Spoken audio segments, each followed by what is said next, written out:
NDTV India के इस खास सेगमेंट देश प्रदेश में आपका स्वागत है। मैं हूं शारिक खान। बिहार में बाढ़ से स्थिति बिगड़ती जा रही है। अब तक 4 लाख लोग बाढ़ से प्रभावित हैं। एनडीआरएफ की 16 टीमें बाढ़ प्रभावित 11 जिलों में तैनात कर दी गई हैं। गोपालगंज में भी बाढ़ से बुरा हाल है। यहां गंडक नदी में 4.5 लाख क्यूसेक पानी छोड़े जाने की सूचना के बाद जिला प्रशासन ने इलाके को एनडीआरएफ के हवाले कर दिया। कल शाम 750 से अधिक परिवारों को राहत कैंप में पहुंचाया गया। प्रशासन के अनुसार अभी भी 10 से 12 हजार लोग बाढ़ से प्रभावित हैं, जिन्हें सुरक्षित स्थानों पर पहुंचाया जा रहा है। एनडीआरएफ कमांडेंट के मुताबिक 10 मोटर बोट और सरकारी नावें इस काम में लगाई गई हैं। पानी बढ़ने की आशंका को देखते हुए लोगों को जगह खाली करने को कह दिया गया है।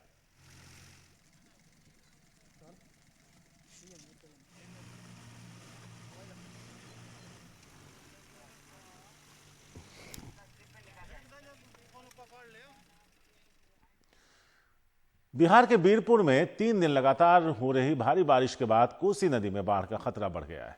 कोसी बराज के 56 में से 48 फाटक को ज्यादा पानी भरने की वजह से खोल दिया गया। स्थानीय प्रशासन ने तटीय क्षेत्र में सतर्कता बरतने की अपील की, क्योंकि कल सुबह ही नदी खतरे के निशान को पार कर गई थी।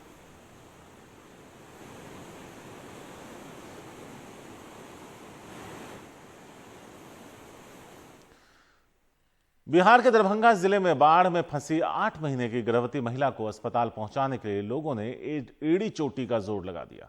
केवटी प्रखंड के असराहा गांव के लोगों ने केले के तने, गाड़ी की ट्यूब और तख्ते के सहारे जुगाड़ की नाव बनाई। उसके बाद गले तक पहुंच रहे बाढ़ के पानी के बीच रस्सियों के सहारे नाव को खींचा। दूसरे किनारे पर पहुंचने के बाद ऑटो से महिला को अस्पताल पहुंचाया गया, जहां उसका इलाज चल रहा है। इन तस्वीरों को देखकर आप लोगों की कोशिशों की सराहना कर सकते हैं। साथ ही ये तस्वीरें बाढ़ प्रभावित क्षेत्रों में प्रशासनिक व्यवस्था की भी पोल खोलती है। ठीक है।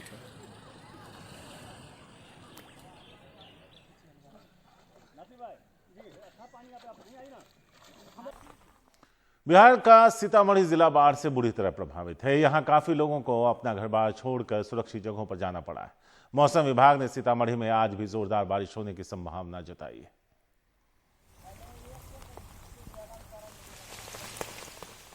मनीष कुमार हैं जो इस वक्त पटना में मौजूद हैं। उनके पास चलते हैं, उनसे जानते हैं कि बिहार में बाढ़ के हालात को लेकर क्या कुछ हो रहा है और किस तरह की परेशानी का सामना करना पड़ रहा है। मनीष, अगर हम बिहार में बाढ़ की बात करें तो ये कोई नई बात नहीं है। बचपन से लेकर आज तक हम अपने शहर में भी यहां सीने तक पानी देख चुके हैं। क्या इसका कोई अस्थायी समाधान नहीं है? और दूसरा, जो हालात अभी हैं उसमें प्रशासन किस हद तक लोगों की मदद कर पा रहा है? देखिए, निश्चित रूप से आजकल जो प्रेडिक्शंस का जो टेक्नोलॉजी आई है उसके कारण जो है हर जगह प्रशासन समय से सतर्क हो जाता है। जैसे आज शाम तक गंडक का पानी गोपालगंज जिले में प्रवेश करेगा तो लोग इंतजार कर रहे हैं। आप कहिए कि जो गंडक बराज जो वाल्मीकि नगर में बना हुआ है, वहां से कल 4,20,000 क्यूसेक पानी जो है डिस्चार्ज हुआ था। उसके बाद पानी का जो ट्रेंड है वो नीचे जा रहा है। अभी 3 लाख के करीब पानी का डिस्चार्ज हुआ है। तो आप कह सकते हैं कि टेक्नोलॉजी के भरोसे सरकार बहुत सारी तैयारियां कर सकती है। इस साल के बाढ़ में एक डिफरेंस यह है कि सारी जो नदियां, वो चाहे कोसी हो, गंडक हो, अधवारा समूह की नदियां हो, बागमती हो, इन सबों का अभी जो ट्रेंड है वो खतरे के निशान से ऊपर है। जहां तक लोगों के प्रभावित होने का सवाल है, 4 लाख लोग से अधिक लोग प्रभावित हुए हैं। बहुत सारे लोगों को उनको जो लो लाइंग एरिया में रहते थे उनको ऊपर के जगहों में शेल्टर दिया गया है।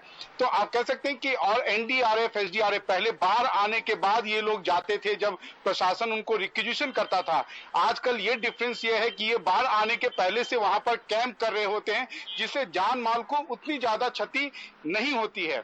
आपका जो मूल सवाल था कि बाढ़ तो हर साल आता है, इसका समाधान क्यों नहीं ढूंढा जाता है? इसके लिए आपको इच्छा शक्ति चाहिए, जो शायद ना बिहार सरकार में और ना केंद्र की सरकार में दिख रहा है। क्योंकि बिहार सरकार बार बार कहती है, नीतीश कुमार एनडीए के घटक दल हैं, कि भाई आप हमको हमारी नदियों में जो सिल्टेशन की समस्या है, आपको भी मालूम है कि बालू का गाद इतना बड़ा हो गया है कि रिवर का बेड पूरा भरा हुआ है। तो आप इस गाद की समस्या से निजात दिलाएं। लेकिन केंद्र सरकार बिहार की बातों को सुनती है, लेकिन एक कान से सुनती है, दूसरे कान से निकाल देती है। अगर बिहार में बाढ़ आ रही है अगर नीतीश कुमार एनडीए गठबंधन के में शामिल हैं और केंद्र में भी बीजेपी की सरकार अब 6 वर्षों से है और इस दिशा में कोई अगर ठोस कदम नहीं उठाया गया तो आप कह सकते हैं कि ये डबल इंजन की सरकार फेल है। इसका दूसरा पक्ष है कि बिहार में बाढ़ की जो अधिकांश जो नदियां हैं जिनके कारण बाढ़ आती है उनका उद्गम जो है वो नेपाल है। इसके लिए आपको नेपाल से बात करनी होगी, नेपाल के साथ लेकिन आप जानते हैं कि नेपाल के साथ हमारे संबंध अब उतने अच्छे नहीं चल रहे हैं, जिसमें बाढ़ की समस्या से बात तो दूर, आजकल तो बाढ़ निरोधक कार्य करने के लिए भी अगर जाने पर काफी तनाव देखने को मिलता है। सारिक, शुक्रिया मनीष विस्तार से बताने के लिए कि क्या है वजह, किस तरह की हैं तैयारियां और किस तरह की परेशानियों से जूझ रहे हैं वहां बिहार के लोग। फिलहाल वक्त एक छोटे से ब्रेक का है।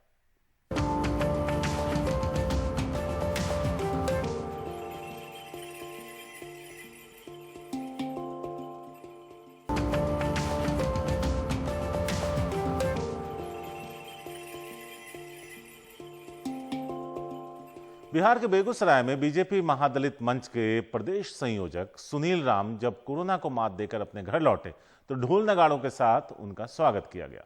लॉकडाउन के बीच बड़ी तादाद में लोग बिना मास्क पहने जुटे और सोशल डिस्टेंसिंग की भी अनदेखी की।